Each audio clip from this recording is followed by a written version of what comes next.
Kalama ku umai he to kita ka umai faifkau kita sunia loto fuka ka mage faifkau fari ulangi ono taki kina kita tolu he resoni fra fu ofa o e resoni fa tau te wat fugeni he resoni nima pe a koutui ko ako ne kina kita tolu he faka kau e resoni ko ni ai mahu inga o e tau mana tua aho tau kau ngā pirikimi i he e tau lotu.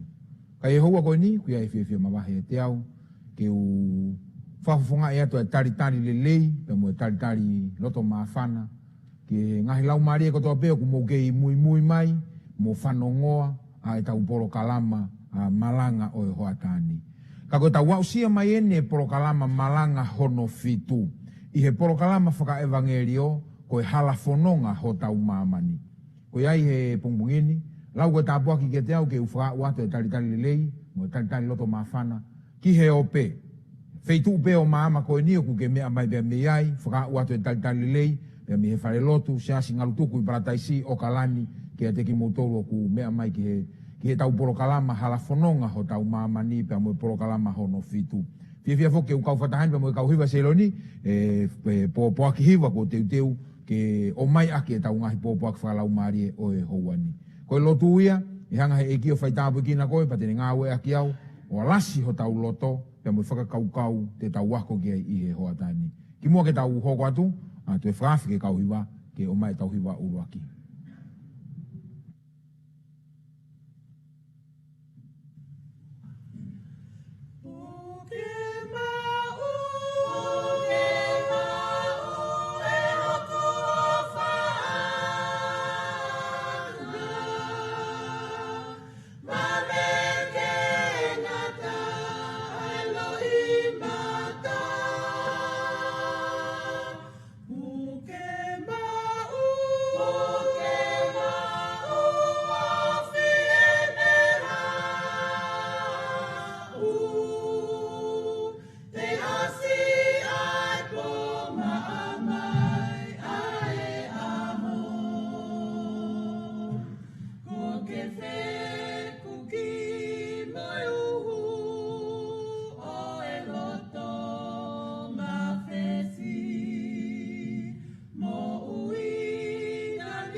Mai alo ofa a Fiona. Mau whakamo oni whakataha bea mo same o ku hiwa e kau hiwa he pongbongini. O ku wawe ke osi ai po o ku teima amai ai aho. Ka koe mau whakamo oni he ilo pau koe mamani o ku mau mo ui ai koe mamani o ku po uri lolo. Peneongo ene po uri lolo o palomese a Fiona, he gai fuoloa ai whakapouri, he koho mau mama kalaisi, ko panaki be, kene fuki mai. Ege mau lotu atu ke te koe he houa koeni, koe hui koe amanaki e ke mau whakawa e wholofola maa mo maoni oni ai a Fiona. Ka ke awhei taulalo ho lau maari e maani o ni ho ngai fufonga mai ki ho tamai o eke. kai feunga vare i kai maku puse ngahi whakakaukau o ku whakaotua. Ta moe mamafa o whakakaukau me he fofonga e a Fiona. Maulotu ki ke kō pano ia e ku mo ui. Kai whakahoata mai ai ho re o wha he pōpoaki o e pongpongini. Kene alasi e loto kotoa peo ku mea mai me he kolope. O ngawe aki. Ai mitia he pongpongini. Kena utari e whakakaukau. Kina utolo ku sayone pea moau, kau ia te kina utolo. Pa mo pōpaki o e pongpongini. Ai kau hiwa ku whai whatongia. Whakahoata mai hore o marie. Iho nau re o pea mo e pōpaki. Whamun more lau marie mani oni. Whatou katea e koe tūtū i, pea mo e tānaki. Ke maulalaka ki mua o tari e whakakaukau. I he mautari teu ki ho o whoki mai. Tāpu ki nā ki mautolo. Whakaho mau matake mau ao ilo ku tau whiohi pea mo koe. Ia sisu koe alo, kako mau whamo ui. Amen. Pewhia peke toe o atua e whakakaukau mahu inga o ku wako iai ki tau tolu i he lolotonga e tau polo kalama whakaevangerio. Te moe kaweinga ku whakakaweinga aki koe hala whanonga ho tau mamani. Nā tau whiri he kamata anga ko tau polo kalama ni hono fitu. Pea, nā tau vesi te whito ake a sere mai a uahi wamo vesi tahataha. Ai aku pehe no whakarea. E aku pehe e sihova, o ku ia te aua e ngāhi tūtu uni, kua tūtu uni ki a te ki mōtolu. Koe ngāhi tūtu uni ki he fie maarie, ka ikai ki he kovi. Koe uhi ke whaki ho mu amanaki ki a te ki mōtolu. Hoi ki whanongo i he pongpongini. Kua o si tofa pe e he otua ho tau hala whanonga, talubea me i he kamatanga.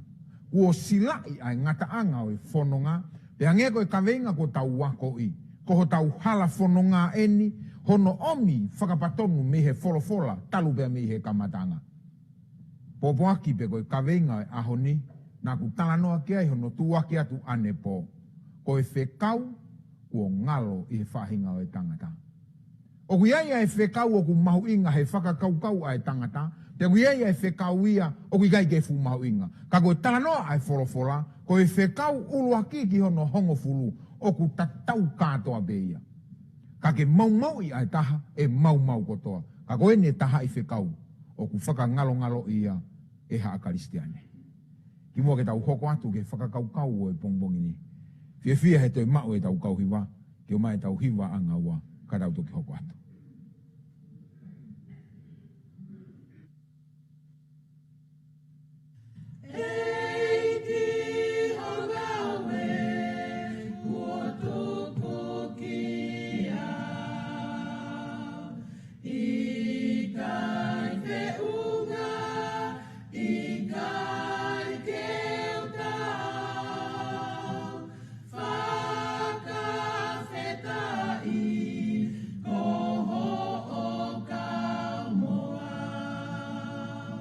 Lavanoa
whakakaukau o ku omi he kau hiwa.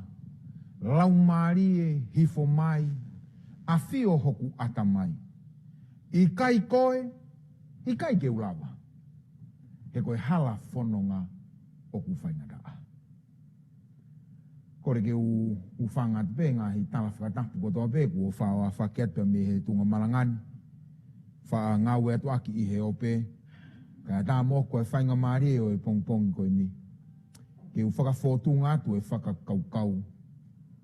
I he ako ne kina whakawholofola o ku tau whai. Ko e polo kalama eni hono fitu. Pea mo e hala whanonga ho tau mamani. Ako mena kulawe ki ai ko e kaweinga o e po moni o ku pehe.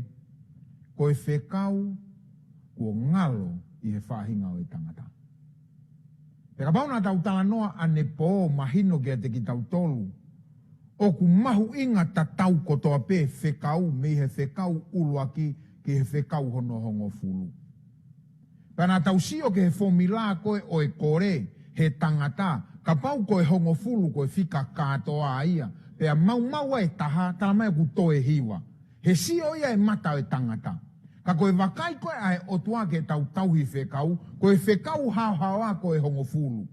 Pea ka pau e to mea iha taha, i he whakakaukau e tangata e toe hiwa. Ka ki he o tua, ko hono to e taha me he hongo fulu toe noa. He ko mau i e taha, koe mau kotoa ia o e whekau.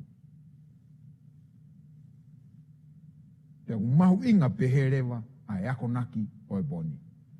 Ko urata pake o kamata e whakakaukau mo e tau sio ke hongo whakakaukau e ua, o ku tui e tangatana e whakatupu aki o tau mamani. Whakakaukau ulu aki whakakaukau e tangata mo e poto he tuku au o historia, ko e tupu a mamani me he evolution pe ko e tupu maari e. Ko e tupu maari e pehe tokua nai, oho vare pe kuo hoko a mamani. Pea hiriange laui biliona tau, laui miliona tau, o hoko mai me he tuunga, ki he tuunga, ki he tuunga. Ko e tupu maari e ia. Pea ko e tuilewa ai karisiti ane. Na e iai ai o tua, oku iai ai o tua i he kamataanga, na ne whakatupu ho tau mamani me he fuofuo noa. Aia ko yongo tu ia whehangahanga i e ua. Peka pau ke mea mai he pongpongini, o ku ke tui ki he tupu maari e, tā o ku ikai te ke tari e koe ai o tua. Peka pau ku ke mea mai he pongpongini, ku o ke tari e forofora, tā e aunga ki a te koe e whakakaukau. Peka pau o ku ke tui ki he tupu maari e. Wana ke tamate i ho ti vaisi he taimini, ka ke hau muau he forofora mai e ki ho loto, ke hanga ngeo whakatoanga e whakaukau. Ka pau te uki whakotu atu e. O ku ikai ke umahi no i e au, o ku whainga taange ke te au ke utari e tupu maari e. Whaingo fuango ki ata mai si ke utari e na iai e tokotahana ne kamatai a mamani. Pene whakatupu a mamani. Hakutari e whakakaukau, na e oho vare pe ku o hoko, pea mamari e pe o hoko ai o kakato a mamani. Whainga ta au pito ia, ki he e ku whakakaukau. O ku whainga fuanga o ku ki ata mai si koe ni. Ke u mawheia na e iai ai o tua na ne whakatupu ai mamani koe ni. He koe ui a ku whai e whakaosinga koe forofora. Ia whakahata whawe si o nobea mo e fitu. Pene uma mata ki a angelo e taha ku puna hi e loto langi o ku ne pehea ke aere o lahi. Hu ki a te ia na ne ngauhi ai langi mo mamani. Pea mo e tahi mo e ngahi matawai. Pea mo e vai. Ko e whakakaukau mo oni eni. Ke whakamahino ki e mea mo ui o e mamani ko ni. Ae na e whakatupu. Na e iai e tokotaha na i he kamataanga. Na ne whakatupu a mamani. Pea ko ho tau ui a i he aho ni. Tau hu ki he tokotaha ko ia. Ae koe ku tau tui na ne hanga whakatupu ho tau mamani. O ku tokoni mai apostolo ko pitai ia o pita vai tolu vestolu bea mo e wha.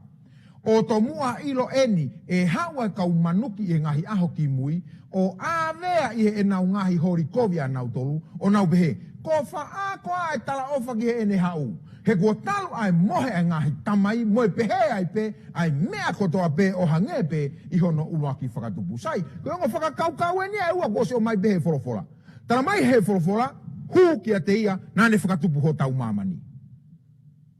Creationi, koe whakatupu ia. Toi tala mai pehe wholofola, to kanga he ngahi aho koe ni, e haua kau kakai poto, he ngahi aho amui, kene ave ki tau tolu mo e tau whakakau aki e nau ngahi hori kovi. Ke nau porei ai mooni ai wholofola, he wikai liriu e tu unga ia ho tau mamani, talu pe mi he kamatanga. O ke toka ngā e whakakau, o ku whewha uhi o ua, i he wholofola. Sione e taha whitu, wa mo vesi taha whitu. Kako eni ai mooni o e wholofola ai eki. Whakatapui aki motolu i ho o mooni, ko ho o wholofola koe mooni ia. Hoi whanonga i e pongpongini, pe ko whea tu ke mea mai pia me iai, o whakatatau pia mo e pōpaki o e pongpongini, i he tau polo kalama hawa whanonga ho tau mamani. Whakatapui ki motolu i he wholofola, pe tukuanga ki he wholofola ai otua, ke wholofola mai ki ho tau loto, ke ne whakamana tua ki a te ki tau tolu, ai tu unga to tonu oku iai, ai whinangalo koe otua. Hau pia moau ki he tohi kamatanga, peko tohi nai whau e Mosese, tohi e Mosese, o kuiloa ko senesi. Ko tunga ho tau mamani e senesi. Tramai nai fuo noa mamani, i he kamatanga. Fuo noa mamani molala. Pena iai o tua, ki mua he fuo noa koa mamani molala. E toi koa senesi o mai ai, hono to o konga lalahi. Uruaki aho ke aho hono tolu, tala mai hono whauia ai vava, space. Aho koe hono wha ki hono ono, ko hono whakawhonu ia mea koia. Ai uruaki aho, koe whauen he toko taha whakatupu, ai u tautui koe otua. Aho uruaki ki aho no tolu, ko hono whakatupu ia he otua, ai ngahi mea ke whakawhonu. Aho hono whaake, aho hono no, koe hangaia he otua tāna ki atu ne whakatupu, ki he mea koe nai osi whakatupu. Hau pia mau, tau alu lewa ke he lau e tohi tapu, i he tohi a senesi mahe uruaki vesi uruaki pia mo ua. Nai whakatupu he otua i he kamatanga, ai langimo mamani. Pea na e fuo noa, a mamani molala. Hanga whatonga e whakakau, na e fuo noa, a mamani molala. Sai to fuo noa ai. Ai koe ngau ene whakatupu. Ene fuo noa. Pena e wahei e he otua ai mama me he pouri. Uraki aho ia. Me he fuo noa. Wahei e he otua ai mama me he pouri. Ai ka pau na lala mamani mo fuo noa na whakapouri pe ia. Haurewa o tua o mai e mama ke vai ua ki o tau mamani. Uraka hau kou tokanga mama he kau whanonga ke whakatonga e vesi nima. Pea koe e fiafi mo e pongi koe uruaki aho ia. O mahu inga ki ke tokanga he te ulawe mai anai ki he uruaki he fiafi mo e pongi. Manatu i e tau kawenga ke aho ni. Ko e whekau o ku whakangaloki taha e he tangata. Aho ni hono wā. O siane no ai he o tuahe aho uruaki, ai mama moe po uri. Hoko ake aho no wā, tala mai. Whoko tu e he o tuahe aho no wā, ai ngahi langi moe ngahi ha. Moe ngahi vai. Aho no wā. Matui kei space ata hapenu ku whahe o tuano whakatupu. Uruaki aho, mama, po uri. Aho no wā, vai, langi. Moe ata. Aho no tolu. Aho no tolu. Nai whakatupu e he otua ai whonua. Moe mohuku oku iai. Pea koe e fiafi moe pongi ko hono aho tolu ia. Aho uruaki, hau pe moau. Manatui na kutalatu he kamatanga, he whakatupu e he otua ho tau mamani, nai peheni. Uruaki aho ke aho no tolu, ata, ngahi speisi, aho no wha ke aho no ke whakawhonu e speisi ko ia. Pakon ka sio me he uruaki aho, po uri, mama. ata vai fonua mo mohu kuona kakato ahono tolu ko hawa ke ahono fa ko mea ko nei whakatupe he o tua he waki aho ko po uri moi mama sio ke ahono fa ko mea ko whakatu he o tua ke he po uri o kuia ko ha mahina ke mama e po uri ko space e po uri ia whakatua i he o tua ai mahina whakawhanua ki he o tua e po uri ha mahina aho uruaki aho hono fa kai ke ngatai ko mama aho whakatu he o tua i he aho ai laa aho i hono fa pea ko e fiafi mo e pongpongi ko e aho fa ia aho no ni ma na e wahei he o tua he aho hono wa ai tahi pe ko e vai mo e ata whakatupu he o tua he aho hono ni ma ke whakawhanu he aho hono wa a ke manupuna he ata mo e ikai whe ika he vai sio ke whakatupu he o tua whakawhanu he o tua ai space ko e nane whakatupu aho no no na e whakatupu he o tua he aho no no ai whonua mo huku mo hono mahu o ona aho no no aho toluia aho no no whakatupu rewa he o tua ai manu totolo o e whonua pea mo e tangata ke whakawhonu a ke space koe nane whakawhonu nane whakatupu koe he aho hono tolu o ke mui mui mai he whakakaukau bekai o ke mui mui he whakakaukau tukua tamte i kata he koe whakakaukau maari e mo mahu inga au pito o kuami he wholofola ke whakatatau ke whakakaukau koe o ku iai e whekau ia ku whakangaloki he tangata koe mea nuku maari e taha ka pau koe aho uluaki whakawhonu he otua koe space aho uluaki whakawhonu aki he otua ai mahina pe mo e laa space aho honoa whakawhonu aki he otua e a konikata space aho honoa whakawhonu aki e he otua ai ika mo e manupuna space aho hono tolu whakawhonu aki he otua monumanu pe mo e tangata kakato e ngau e whakatupa e otua aho nono sai haura ke aho no fitu mamaheia kai ke tau hoa tu ia aho no fitu tau hoa aho ulaki mo aho hono fa hoa aho hono wa mo aho no nima hoa aho hono tolu mo aho no ako ke aho no fitu tu toko taha pe aho no fitu ona ia ka ke hao pe ke whakakaukau he ku mahu inga au pito ke tau mahu inga ia he whakakaukau koni. Nau tātua nake ke toka ngā inga hivesi koe nau talatu ai e fiafi mo e pongpongi ko hono aho fihaia. E fiafi mo e pongpongi ko hono aho fihaia. I mo ke hokata whakau whatonga en i he ngahi uhinga koe o e rea koe ia. Koe fwoi rea koe e fiafi pe koe evening. O ku uhinga ia u tatau tof pe ia mo tō ai laa. Herea te whito. Tā tau ta fupe evening pe koe fiafka u tānaka o tapu mo tō ai la. Koe pongpongi. Koe whirea koe pongpongi o ku tā tau ta fupe ano ngau ea ke whirea koe pongpongi mo e break of day. End of night. Pe koe sunrise. Whatongau ngau ea ke he tohi tapu e whirea koe pehe. Koe uluaki aho ia. E fiafi pongi uluaki aho. Ai koe pehe koe fiafi tō ai la. Koe pehe koe pongpongi, ngatai po uri. Hopo e la. Pe koe aile mahe tau tohi tapu tala mai koe uruaki aho. Koe uhinga koe whiria koe uruaki aho, koe aho, koe whiria koe wom.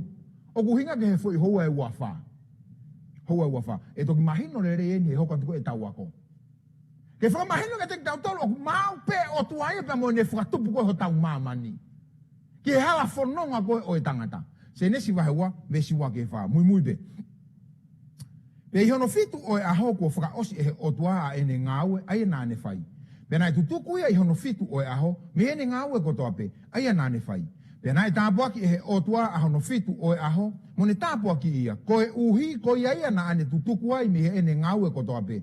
Aia na ane whakatupu mo ngau e he o tua, ko e tala hoko hoko eni, ki he ngau o e langi mo mamani. I he aho, aia na e whakatupu e Sihova, ko e o tua a mamani pea mo e langi. Ho e whanongo. Kai ke u ilo pe ko he aho no whai ngataa, ke maku pusi hoku atamai, oku iai ai o tua i he kamatanga, na ane whakatupu ho tau mamani, mei he fuo noa. Kai ke ilopo ko whea ku whai ngofua, ke utari e whakakaukau o e tuputupu marie, na e oho vare pe ku o mamani, pe a whakafoki wha pe ku hoko mai ho tau mamani, mamarie pe, he lau miliona i tau. Ka koeni ku omi he wholoforai ai pau e whanonga. Na kulawe he kamata anga ke pehe o ku tau hoa e whakatupu uruaki, wha, ua, lima, tolu, wono. But the seventh day stand alone. Taha pe aho no fitu ia. Tu toko taha pe ia. Peko uhinga nei tu toko taha aho no fitu. Uruaki kalma te sene sina tau toki o se lau, kuo kakato ai ne whakatupu. Pea ne malolo. Ua, nā ne whakatapui, whakamawahei e aho hono fitu. Tolu, nā ne tāpua ki ai aho hono fitu e he otua. Oku tatau e aho ulua ki mo e aho hono whā. He koe pouri mo e mama o ki ai hono mahina mo hono la a. Oku tatau e aho hono wa mo e aho hono ni ma. He koe vai mo e ata au ki aho manupuna mo hono ika. Oku tatau e aho hono toru mo e aho hono no. He koe kere mo e mohoku oku iai. Oku aho no manu bea mo e tangata. Ka koe aho hono fitu. Oku ikai tatau mo hato e aho. He koe aho tu toko taha peia oe otua. Malolo whakatabui. Pea ne tāpua ki ia. Oe whanonga te ke lau e tohi tapu, mei he aho ulua ki he aho hono no, nai kepe whakawhea ngai, ai o tua oe whakatupu ki he fitu oe aho. Ko uloto pe ke u whakatātā ke aho hono fitu, ki ono whakamawa hei koe mari.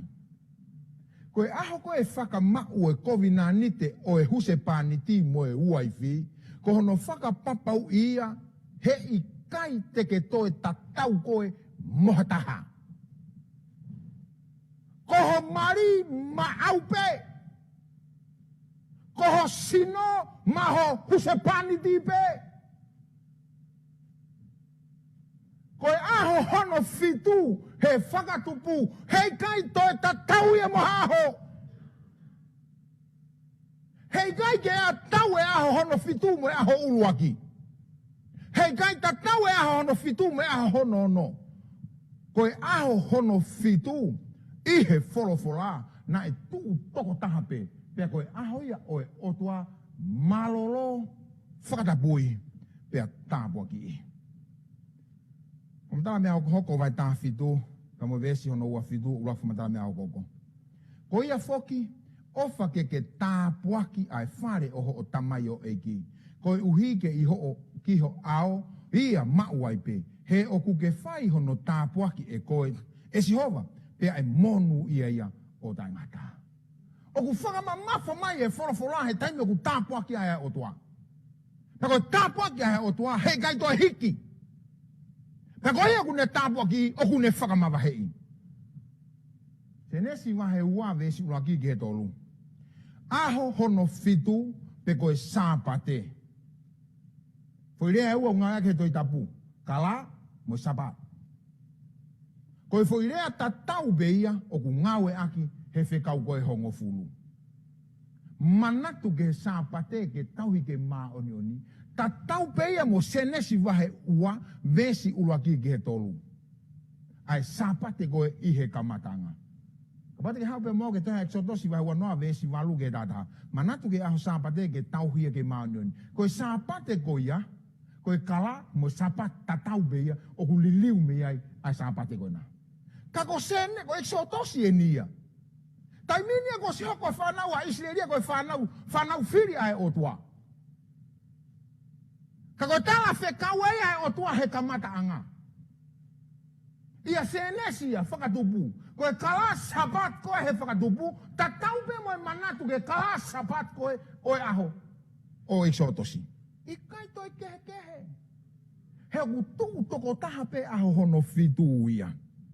Tau hia ke mā oni koe aho e ono ke ngāwe ai. O whai ai ho ngāwe ko toa pe. Ka ko hono fitu o e aho koe sāpate ia o si hova ko o tua. O wana ke whai ai ha ngāwe taha. A koe pe koho foha, pe koho ofe fine. Pe koho tamai o eiki, pe koho o kaunanga. Pe koha o manu. Pe koha muri o kunofo i holo to whare. Ko mana tu ia e sāpate aho hono fitu. E nai ngau e siova he aho e ono ai langi mo e whanua mo e tahi. Mo ngahi mea kotoa pe o gui ai. Pea ne malolo i hono fitu e aho. Ko ia ne nane tāpua ki ai e sihova ai sāpate o ne whakatāpu ia. Kamata anga. Malolo tāpua ki i whakatapui. Whakamanatu mai koe e he otua sāpate. Whakamanatu weni. Malolo tāpua ki i whakatapui. Sai ko o se nia ta uia e uafe pe toki hoko mai whanau a Isileri ko e whanau whiri ai o tua. Ka ko eni ko tala mahino nia fie mau e o tua Isileri ke nau mana tu i mu ai sāpate. Ai mamahe ko e sāpate. Na nau ilo heni ko si hova ko nau o tua. E so tos tāno mo ves tāua. I he pongi te mou mākona i he mā. Pea te mou ilo ai ko au sihova koho mou o tua. O hanga e o tua fie mau ki tau tolu ke tau mana tua ma vahe. Ai mahu inga a hono sāpate. He ku fie mau e ki ia ke whakamahino i ki a te ki tau tolu. Ai uhinga ma vahe e tolu o ku mahu inga i a hono sāpate. Pake whato ngai koe sāpate ko tarano kai aho no fitu. Malolo whakatāpui tāpoki. Pake ngai mea ia ku whi mau he eiki ke whai e he tangata. He taimi koe kua o mai ki he sāpate. Ka pate ke manatu e kawenga e tau malanga ki he pongpongi ni. He tau poro kalama halafononga ho tau mamani. Ko e whi kau e taha o ku whakangalo i lahi taha e he tangata. Na kulave ane pō katoa ke whekau e hongo fulu. Pea koe whekau e sāpate koe whekau ia hono whā. Ka koe whekau ia ku whakangaloki lai taha e he tangata. Whanau mai, Exodosi taha ono vesi wano. Koe aho e ono te mou tānaki ai. Ka ko hono fitu o e aho, aia koe sāpate e i kai si i ai ia. Mahu inga tatau pe koe sāpate he kamata anga. Mahu inga tatau pe ia e sāpate ke whanau a Isileri. Te kei ke tau au tato ke whekau e hongo fulu. Koe wahe taha ono pe nia Exotosi.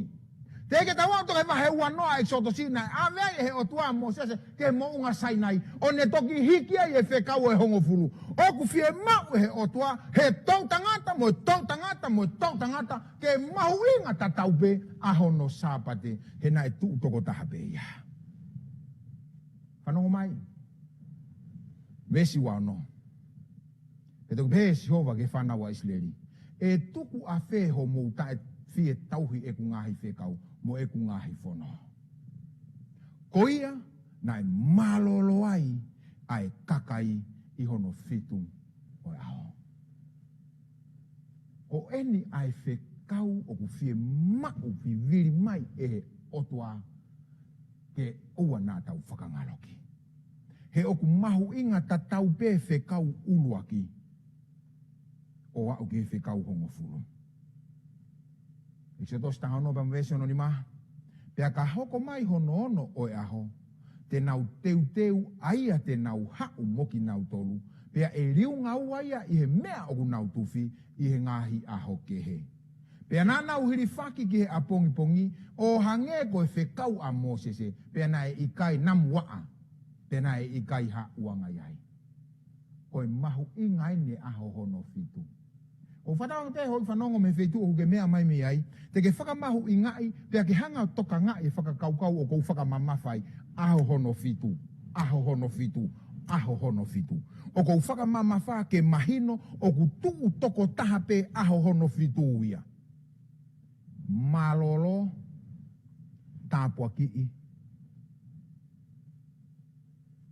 Whakamawahai i he otua. Ie ne whakatāpui. Ai aho hono fitu. Ko hono mahu i ngā eni. Whanonga e whanau a Isleri he toa wha. Kei whakamanatu pe he otua. Ke nau manatu i ahono aho sāpate. Hoi whanonga nai kamata pe sāpate aho hono fitu ia mi he kamata anga. He nai whakatupu. Tau e wafe tolungi au. Pea toki hoko mai ai ka kaisiu ia e palahame. Sika tau e wafe tolungi au e sāpate e ia ki mua. Pea toki hoko mai a e palahame. Moi ka kaisiu. Tala foke toko lahi e taimini koe sāpate aho hono fitu koe sāpate e ka kaisiu. Nai toki kaisiu e ose tau e wafe tolungi au e whakatupu. Pea toki hoko mai ka kaisiu. Ia e palahame. Kai tonu e lau koe sāpate e ka kaisiu. Koe sāpate ni o kamata anga. Koe sāpate ni a otua. Tani ne kita mai te eksotosi wanoa mwesi walu. Manatu ke sāpate ke tau ia ke ha? Ke ma oni oni. Koe aho e ono ki ke ngāwe ai. O whai ai aho ngāwe ko tope. Kako hono fitu o e aho koe sāpate i o Sihova koho otua. Nā kutala noa te he wahe taha ono ko eksotosi. Ki mua ke tawa o ke wahe wanoa. Pea mo whakamanatu e otua ki he whanau whiri ke nau manatu i hono sāpate. Hau mau ke vesto wahe tau taha. Wahe tau taha exotosi. So koe mau inga sāpate. O si eno no whaki koe whekau. Ai koe na hiki ake lolohui nima koe otua. Vesta fitu. Koe whaka ilonga ia ki a te au mo e whanau a Isleri o ta ingata. He na e ngau e Sihova i hono aho e ono ailangi mo e whanua. Na pea na e whakatupu ia i hono fitu. Pea na e tutuku ia i hono fitu o e aho pea fie maari ai. Sai, tamai. Au koe ke he wahe tau taha i sotosi, koe whakamanatu mai e he otua. Ie whanau e Isleri. Mou manatui, koe aho e ono na ku whakatupu e a mamani. Ka ko hono fitu o e aho, na ku tutuku ai, pea ha, pea ufie maari e. O tera mai toi ha luke wahe ua vesi wahiwa, e tau whenga o ke tau ilo e aho hono fitu. Na e ngauhi ai sāpate koe uhi koe tangata. Kana i kai ngauhi ai tangata koe uhi koe sāpate. Whakaukau ni ke whakaukau i he ulahe tau tala noa ke whakaukau koe ni. O, ka pau na e ngauhi sāpate koe tangata, tau ton ke pūre tangata ke sāpate na e ngauhi sāpate koe tangata. He kono tala mahino mapehe vesi, na i kai ke ngauhi tangata koe sāpate. I kai. O ke koe uhinga e vesi. Whanau mai. Na e uruaki tangata pea toki sāpate. Kana e uhinga no whakatupu he o tua sāpate, koe tangata, ke hae tangata, uruaki, malolo, hua, whakatapui, toru, whamawahei, pe tāpua ki ia e he o tua. Koe uhinga ia, na e whakatupu ai e he o tua, ae sāpate. He koe tau malolo, te tau whewhauhi ai moho tau otua i he langi, te tau manatu ai, ai ne ngau e nai whai mehe uruaki aho, o au ki aho nono. Amen. Koe whakakolo ai o e whekau o e sāpate. Pesi wakalu. Pea pehe ia ke teki naua, te teki nau tolu. Na e ngau ai sāpate koe uhi koe tangata, kana i kai ngau ai tangata koe uhi koe sāpate. Ko ia koe whoha o e tangata, koe eiki o e ha? Koe eiki o e sāpate. Ka oku iai e mo oni whaka otua, i he wholofora, ki he sāpate, ke he oua na a wei peliriu e ha tangata. He koe mea ia hai. Koe mea ia ai otua. Koe mea ia ai otua. Sai, koe uhinga nei whakatupua he otua sāpate na kulawe ki ane nai. Uruaki aho ki aho honono, whakawhonua ke mohu o e mamani, pia whakatupu rewa e he otua e sāpate, ke tauhiwa e tangata pe moe otua toko tahape. Mari ia ki ko te sini koe ni. Without a relationship with God, man will stay only in the level of animals, which were also created on the 6th day together with man. Hallelujah. Tala mai kapau hei kai ke ia ha maa ofi i he tangata mo e otua hono whakamanatu e he sāpate e tataupe tangata mo e ha mo e whangamonu manu whakatapu. He nai whakatupu tataupe tangata mo e whangamonu manu he aho hono no.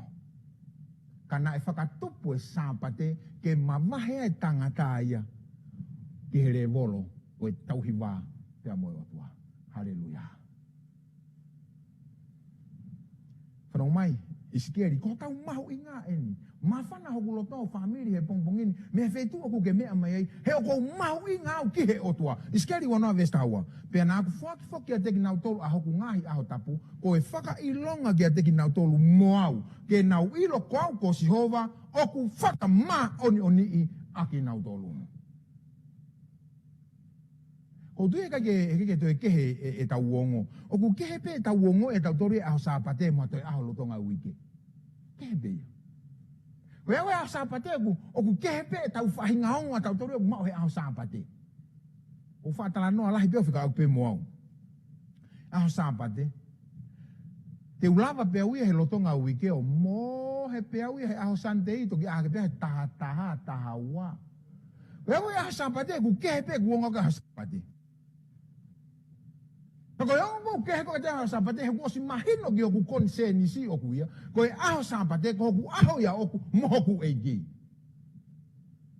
Pe ko e tatau e pe ku ahe po whalaite, pe ko ku ahe aho whalaite mo aho tope uruo aho. Ko e aho pe ke aho sāpate e kehe pe whakawhea ngai aku. He ko oku aho ia oku ko osi ilo pau ko oku aho ia mohoku eigi. Pe ko i mawahe, Sabbath day stands alone. We have no right.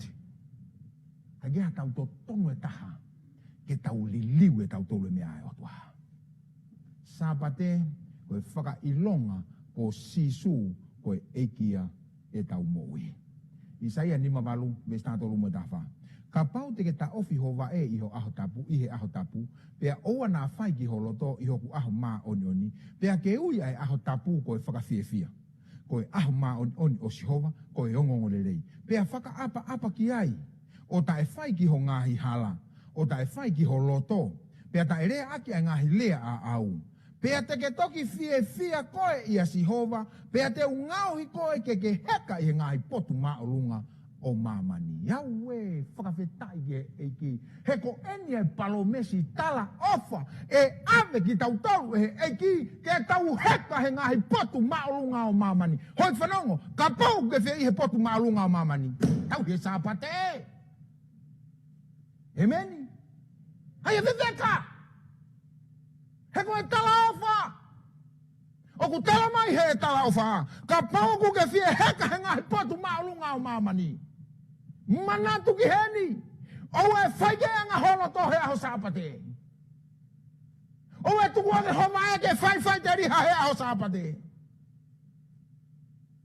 He palo mesi mai ai e ki tene ave koe. Tamau kau ngata ka tiau. Mas kau. Ai winga ke tau fia tamasi i me aka pulu he sāpate. Sai pe ka pau ho tuia.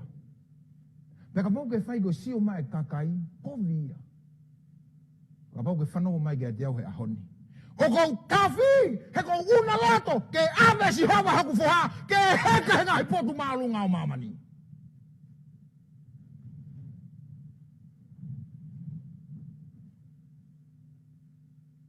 Pe ko mea mawhana e kumoe. He kuia ia palomesi au omi e eki. He tauhi ke whikau. Koe aho sāpate. Kone tāpua ki e. Kone whakatāpu e. Pe kone mālolo ai. A he taha e whikau mahu inga mo oni. Hirio he whakatupu ai otua. A koe mua koe tangata. Pena e uhinga no whakatupu e sāpate. Ke tau whiohi ai bia moia e marolo. Skeri wanoa mo vesi wanoa. Pea toki whakatapu i a hoku ngahi aho tapu. Pea e tuku ia koe whakailonga ki a teki moutoru pea moau. Koe uhi ke mou ilo koau ko Sihova. Koho mou otua. Ke tau ilo koau Sihova koho tau otua. Pea ko Sihova koho tau otua. Oku ne whakamā oni i. Aki tau tolu. O kuhanga e sāpate o whakamanatua ki tau tolu. ki ngā ue whakatupu nai whai e he otua. Pea ku toi hanga pe sa pate o whakamanatua ki tau tolu, ki ho tau whakatupu fo au nai whai e sisu e korasi. Aho e ono, ke tau ngā ue ai, ka ko hono fitu o e aho, ko e sa pate o Sihova. Te tau ilo fefe ai aho sa pate. Luke ua tolu, vesi nima wha, mo luke vahe ua wha, vesi uruaki. Pea koe aho teu ia, pea ku ofi ai sa pate. Sa ia heli rifu apalangi obeheni. This was done late on Friday afternoon, the day of preparation, as the Sabbath was about to begin. Ora no whakawhehu ia, mai koe hame o kamata sa pate he toa laa. Pate ke sio peke vesko niuston ke mahino e peka koia. This was done late on Friday afternoon, the day of preparation, whanongo mai, konga hoko, as the Sabbath was about to begin. Pea koe aho teu ia, kua ofi ai sapate. Ofi ai sapate. Hau pe moau, vesi oko, vesi uraki. Koe kau fefine foki na e omi moia, mei kāleri, na nau mui mai o mamata ki he whanua loto, mo e tuku o hono sino. Pea na nau riu mai o tokonaki ai ngahi akau namu kakala, mo e lolo tākai, pea na nau mālolo i he aho sāpate o hange koe whekau sai. Taramai, nai hao kau fefine mo sisu hono tutuki, he fiafi whalaite, aho teu, aho hono, o nau sio tonu ki hono tuku a sisu ki he whanua loto. Sai, tamai rewa he toha luke. Pea foke kau fefine he aho ono, teu e nau kakala, teu mo e nau lolo tākai. E hamena hoka aho sāpate?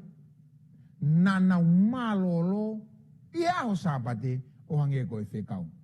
Sai, osi aho sāpate. Ai koe aho teu e na nau hau koe ki ai. Aho teu. Koe aho teu na nau hau ki ai, pia nau foki. Aho sāpate, porque aho ono fitu, nau mālolo ai. Aho uruakien. Ai koe ngata anga wike koe aho ono fitu. Kamata anga ni aho uruakien. Pea ihe uruaki aho oe wike, ihe kei hengi.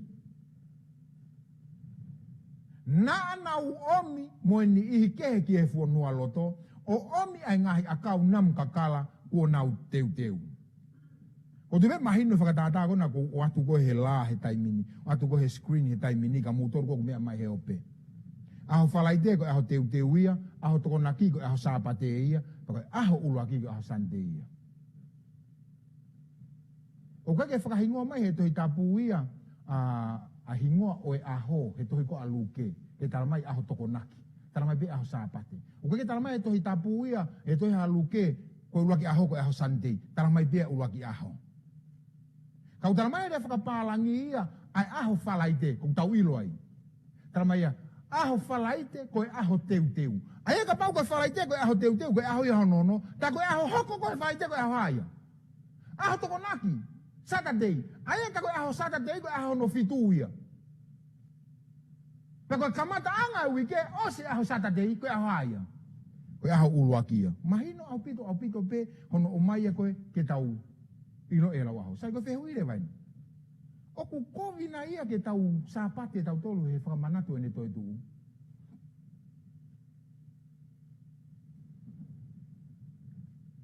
He koe toi tuu a kalaisi, he aho uruaki. Oku kovina ke tau sāpate he toi tuu. Hoi whanongo koe tari maari e mo mahu inga. Ka pau te ke whakakau i eni. Uruaki aho hono tolu. Aho hono wa, aho hono wha. Aho hono tolu, uruaki aho hono wha. Aho hono wa, aho hono nima. Aho hono tolu, aho hono no. Tako aho hono fitu nai tūtoko tahapea. Whehu i. E kovinai ke tau sāpate he whakamanatu ake te tua sisu. Te ulawe kia nai yang he whakakaukau koe ni. He uia kia hare konti e toi tapu o tala mai ke tau sāpate e toi tuu. He koe aho koe nai tapu aki koe aho no fiha, aho no fitu. Nai toi tua sisu e aho no fiha, aho uruaki. Koe aho e mai tau malolo ka hano fia, ahono fitu. Aho e mai wha mawa hika hano fia, ahono fitu. Koe aho ta mai ka whaka ilonga tangata mo e otua, koe ahono fia, ahono fitu. Kai ke whaka ilonga aho na te tua sisu koe tangata mo e otua. Ikai, ahono fitu. Koe whaka ilonga ia. Oku tala no mai kia ia e whorofora. E se otosi wana ngese ngofuru. Ka hono fitu e aho koe sāpate i o siova ko otua. Oua nā ke whai ai ha ngā weta. Taki ta oro ke dictionary. Koe aho sāpate, aho hono fitu. Koe na, hono liliwe na sāpate. Ngā hirea ke he te au whānoa. Oku uhinga kātoa peia, ki he fitu o aho oi wike koe sāpate. Rea te au whānoa. Koe lea koe sāpate. Uhinga kātoa peia, fitu e aho oi wike koe sāpate. Te keke liliwe taimia, talu me kamata ngā, te keke liliwe ai taimia. Nengo tau nofo keke he Western mo he Eastern Hemisphere. Nengo tau keke. Kau te keke liliwe lau taimia ke makatunga meha liliwe tau sāpate. Na kulave ke whakaukau koe nā, koe efiafi, koe tō ai laa, koe pongpongi, koe hopo ai laa. Pea koe aho, koe kakato ia koe hoa e wawha. Herea whakahepelu. Hawha tonga ko ue na e fehui me ka teo tala mai. O ko fihi pe au confuse he lau ko ko aho tolu na pekia si su mo po tolu. About ke mahino e lau aho ko o ka kaisiu, te ke mahino i pe ko ai uhinga ko tala mai he to tapu aho tolu mo po tolu. Pe fakata tau e gesiona lo to ke te ika. Matu se ke henga fu ria ko no hinga ke. E fiafi kamata anga, pongpongi kamata anga o aho. Ko fu ria ko om. Ko hoa ua wha. Pea ku uhinga pehe hono liriu, aho e tolu po e tolu.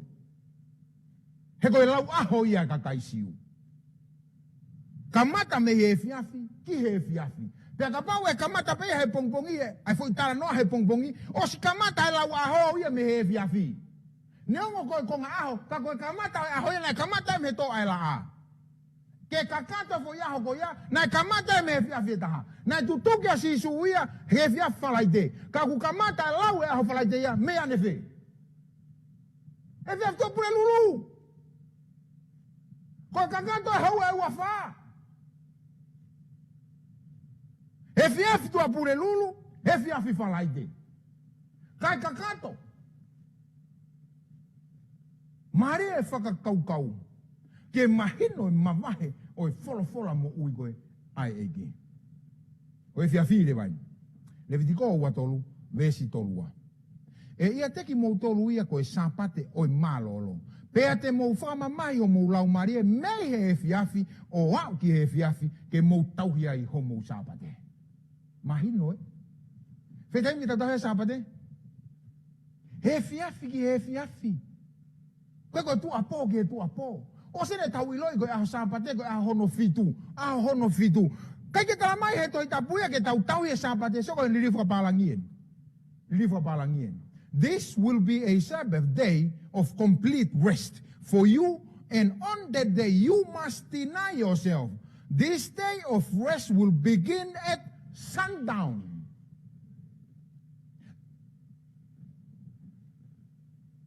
Extend until sundown. Maria ka whakakau e. Nei mei hala ke pehe mei kamana ka tua pona tamaki tau. Nei mei hala mei midnight. Ka kutala mai e koe ha. Toala! Panongo be. Maki mai ulaki vestolua. Pea kuo e fiafi o feunga moe ha. To ai laa.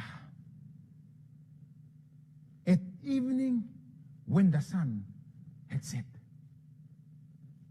Ka koe sāpate o tua aho hono fitu, ko hono kamata anga, pea mehe e fiafi to ai laa. Ne mai a taha tolu vestaiwa. Ano ke ulunganga.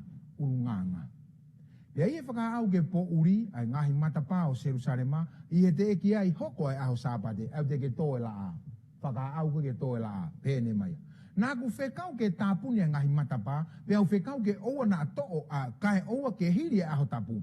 Pea ne u whakanofo mo ni ihi o eku kautamai o eki, ihe ngahi matapa ke oua na a omi ki ai hakavenga e taha ihe aho tapu. Urunganga. Koe mamahe ni aho sāpate. Amanake toa la a tāpuni. Oku mahu inga ki he otua ai aho koe oku tautauhi. Luke wha vesta hono. Pea hauia ki Nasareti, aia nai tupua ia, pea huia ki he whare lotu i he aho sāpate, o hange koe ne whawhai, pea tuu hake ke lautohi. Oku mahu inga ki he otua ai aho oku ne o mai ko tau sāpate. Ko sisu tere, ai otua eiki huhui, nane tauhi pea moe sāpate. Nane tauhi pea moe sāpate. Matiu tahua vesta hawa. Kako eni, oku ngofua ke tau whailerei i he aho sāpate. Te te atu e mahino atu. O ik whanongo. Aho hono fitu koe sāpate ia.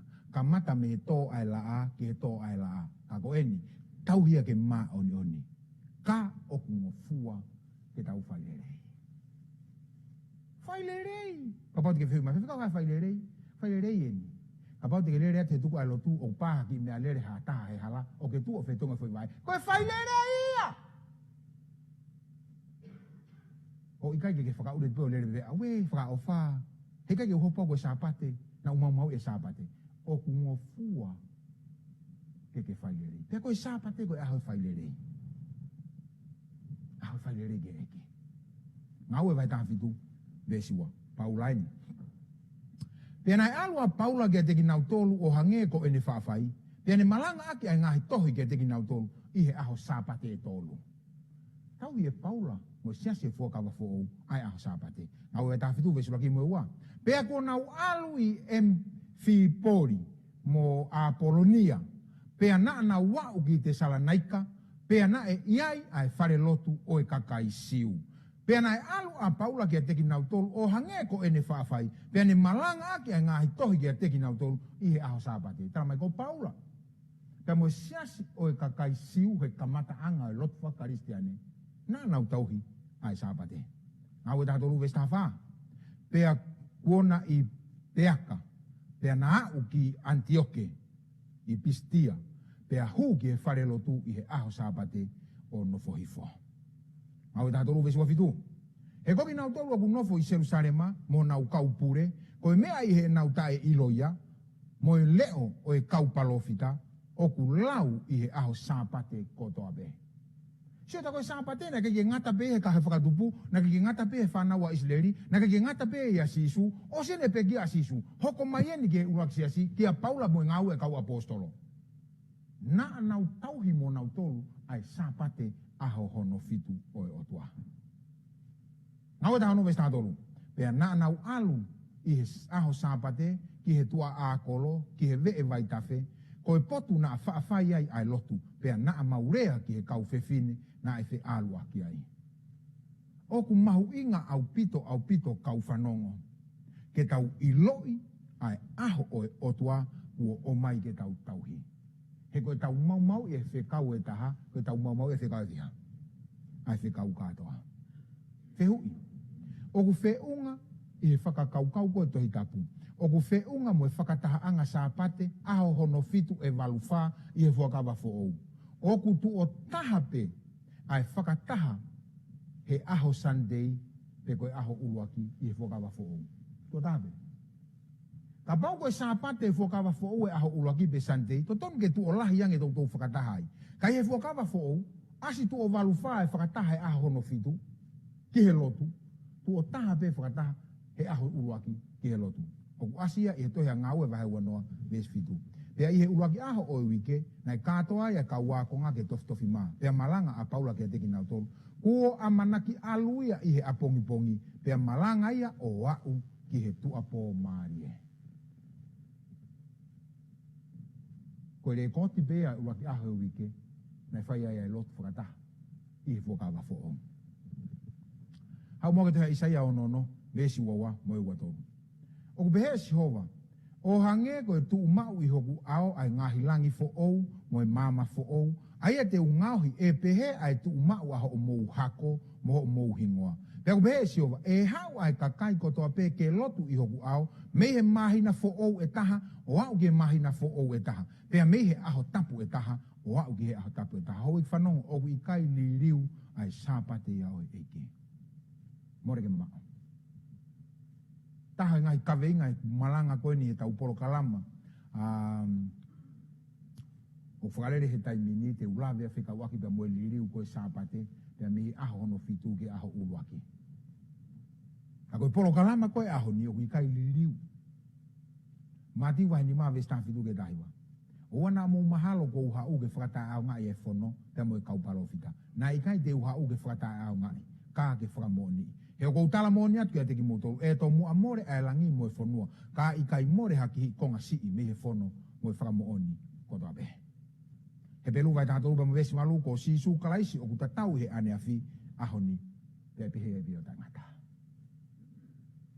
O eni ai whekau o ku whakangalo ki taha e he tangata. Same malu hiwa vestolfa. E ikai te uwa inga aki e ku kovinani te. Pea koe mea ko aluatu I hoku longutu e ikai te uwhakakehe. Ko si suen o ku ne lea mai kia te ki tau tolu. Hei kai ke utoi le ei au e ku kovinani te. Ko e ku kamata koe e ku whakatupu mo e aho uluaki o e uike ko hoku sāpate. Nai mei sāpate be aho uluaki o uike o ge aho.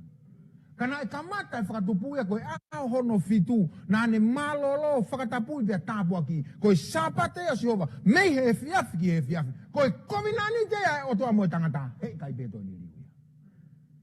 Hei kai beto li riuia. Whakata hai tolu vesi tolu ba mui wha. Pea nai whakatumtumu a mamani kotoa pe o mui ki he manu whikai. Pea naa na uhu ki he fuungata. Na kulawe ni nai, te utalanoa ki motolu he tahe kungai kawe inga. Ki he liliu e sāpate me aho no fitu ke aho. Mahuinga au pito e ke whakakaukau ke. Reko te palofita ko Taniela, wahe fitu mo vesi wanima. Ai ngau e ko e fuungata. Te utalanoa koe ki ai. Pea tene whai ha ngahi rea ke taukae ki he otua taupotu. Pea tene amanaki ke liliwa ngahi taimi mo e lao. Pea e tuku ke te ki nau tolu. Ko hono nima ke oua ke osi ha kuonga mo moha vaeua kuonga. Moha hafe o ha kuonga. Kuonga e ua I he kuonga mo e hafe kuonga. Te u toki talanoa ke ngahi kaweinga ko ia I he hoko atu koe. Ka koe ni. O si tala mai pe he palofita ia e liliu e sāpate. E liliu e sāpate. Ko hono liliu o na ke li ake ku polo kalama maranga whainga rangirio. E te u atu me he wholofola. Ai ki kite koe ki he liliu ko ia. Ai ko ki ilawe no kia I he auni. Whakahawai tawa ve stafitu. Pena e ita e fuungata ki he whewhine o ne alu ke tau ia hono toe o hono hako. Aki nau tolu o ku whai ki he whekawai o tua. Hoi whanongo. Ko o whiri koe ke tau he sāpate. He kai tuku noa I koe he te wolo. O kune alu whano ke tau I ai toe hako e whewhine pe koe siasi. He koe hako e whewhine aki nau tolu o kunau whai I he whekau ai o toa. O kui ai pōre ia ke te ki tau tolu I he pongpongini. Pea koe pōre koe ia ku whaka amu mai ai e ki ia ke tau whaka papau I he ko eni ko tau wakoi. Pea tau ilo. Koe sāpate koe whekau ke tauhi. Pea ko tau whaka ilonga ia pea moe o tua. Tanoa ke toia iskeri wahe uoua. Pea ko nau kau palofita o ku nau vari lahe ki nau tolu. E nau mata visone nge esi maa nau tolu. Mo whai ai tonga fisi loi. O nau pehe ko e wholofola enia ato nai Sihova. Osi na e ikai ha wholofola a Sihova ne whai pehe. Ka pau ko whakahe I ki tau tolu. He ngahi tui o ku tau tui ki ai. O kou pore I koe, whoki ki he wholofola. Whoki ki he wholofola ai o tua. Pea ke wakai ki he kamata anga o taimi. Mo e tuku au e tau whanonga. He hala whanonga o mamani koe ni. He ku osi tofa mai pe e kia. Ai mo oni ke tau tauhi. Waksione vai tolu vesfa. Koia kotoa pe o kune whai anghala. O kune mau I whoki ai whono. He koe anghala. Koe mau whanau. Ka pau ko ke tauhi ai whekau e hiwa. Ka ke hala he whekau e sāpate oku ke mau whana. Se misi wā ve songo fulu, he koia tene whai kotoa be, ai whono, kai hala i hono mea e taha, oku hala ia i hono mea kotoa be. Vesta taha, he koia ia na e pehe, oua na ke tono whewhine, nane pehe foki, oua na ke whakapo. Ko eni ka pau e i kai te ke tono whewhine, ka ke whakapo, ko ke mau i ai whono. Ka pau te whakarea au ke te mahinoangi. Ka pau kai te ke tono whewhine, o ki kai ke whakapo, ka ku ke mau sāpate. O kai ke tau he aha ono whituka a sāpate ia, o ku ke mau whono. Emeni? O ku ke mau whono. Te ka pau kui mai e ki he pōko ni, he whia, he pongpongini ki a te koe. Ka pau ku ke ofa ki a te au. Whai mai whekau. Te ka pau koe whekau e ni a e ki. Ko hoku sāpate koe aho hono whitu oi uike. O ku kamata hoku sāpate me he tō aila a ki he tō aila a. Ke mālolo ai, whakatapui, pia tāpo ki ia. He ko hoku aho ia, ke whehu iai moau. O ke manatu ia e ku whakatupu, pia ke manatu ia e ku whakatupu fo'ou. Ko eni ai pore o ku whai ihe eke. Hako, pia ke tari au. Ke ta ewa mo koe, he pirikimi o taimi, o e ta teuri he ne foki mai. He te tau ihe mahina fo'ou e taha, sāpate fo'ou e taha. Pea moe eki i hono pureanga. Abongbongi, wharai te wika au, te utalanoa ke ka veinga, ko e whakapuri lahi taha he mamani e lotu whakaristiane. Ka veinga, ko e whakapuri lahi taha ki he mamani o lotu whakaristiane. Kore ka hiwa, mai tau hiwa osi. Mara.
tau he. Ke malama mai nau e whonga o sio wao o atu ke te koe ne nonga. Whakakoloa koe ake ne fie maarie. Pe tokai mua ho o meri no iho mauloto. He koe keresia e ki, whiohi o tua koe tamai. Lau maarie maari oni, o whaki ia ki mautolu, ka mauka maawai, o oua nā hiri, kai whai beo taingata. Amen. Pōpe whainga maarie koe ni, ke u te oato e whakamalo loto hounga moni, ke ki mautolu kotoa beo ku ke i tuku taimi, ka mou mea mai ke ta uporo kalama, whakalau maarie pe mo seasi ngaru tuku i palataisi. Whakatonga hea ke he screen he taimini, o ku iai e tau whika akauni koe ke e tau wahe hongo fulu mo e tau mea ofa. Toka ngā iange, reference ak pe ho hingoa.